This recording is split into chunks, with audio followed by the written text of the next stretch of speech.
छत्तीसगढ़ में मानसून की एंट्री होने के बाद अब बरसात के मौसम में ज्यादा बारिश होने पर बाढ़ का खतरा बन रहा है। बाढ़ के खतरे से निपटने के लिए सरकार और जिला प्रशासन ने अपनी तैयारियां पूरी कर ली है।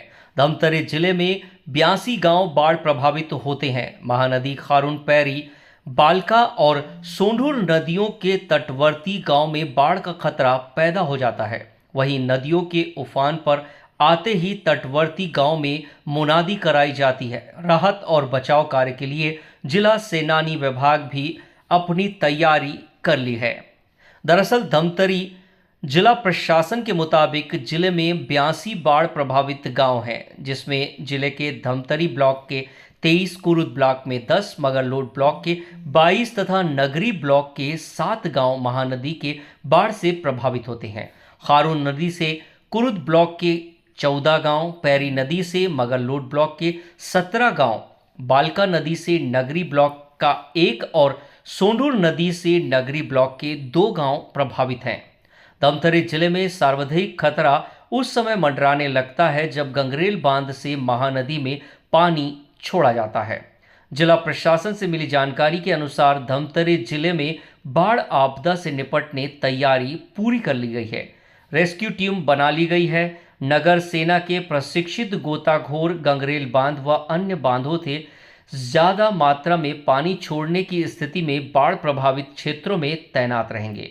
नगर सेना के बोट भी आपातकाल स्थिति में मदद ली जाएगी। बोट को प्रशासन द्वारा ईंधन उपलब्ध करा दिया गया है।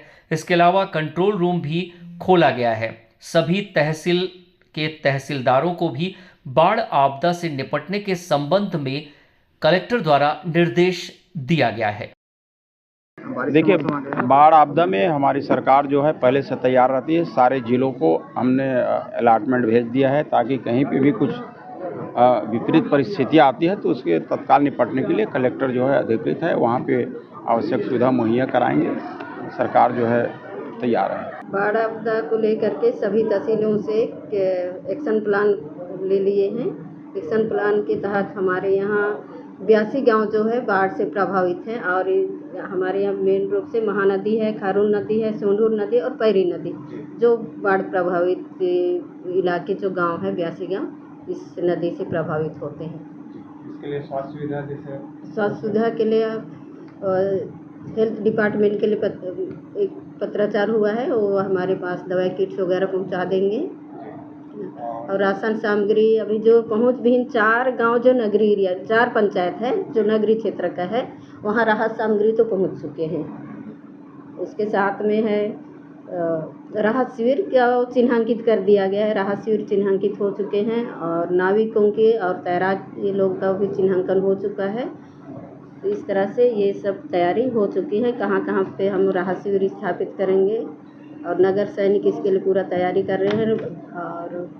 और कंट्रोल रूम यहाँ जिला कार्यालय में कंट्रोल रूम स्थापित है, पुलिस विभाग में भी कंट्रोल रूम और सभी सब डिवीज़न में तहसीलदार को उसका नोडल बना दिए हैं, वहाँ भी कंट्रोल रूम स्थापित किया गया है इसके लिए।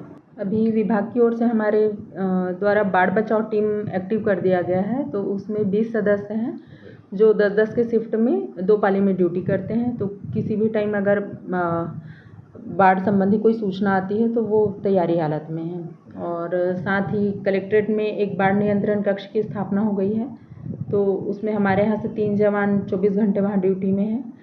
और साथ ही हमारे पास जो बाढ़ बचाव सामग्री है, जैसे हमारे पास एक एल्यूमिनियम मोटर बोट है 22 सीटर और 2 रेस्क्यू मोटर बोट हैं फाइबर वाले, वो तीनों भी तैयारी हालत में है। एक बार मॉक ड्रिल करके गंगरेल डैम में अभी 7 जून को हमने देखा था, तो वो सभी एक्टिव हैं। और साथ ही बाढ़ बचाव से जो जुड़ी अन्य सामग्रियां हैं, आस्का लाइट और अपना लाइफ बॉय, लाइफ जैकेट सब हमने दुरुस्त हालत में रखा हुआ है।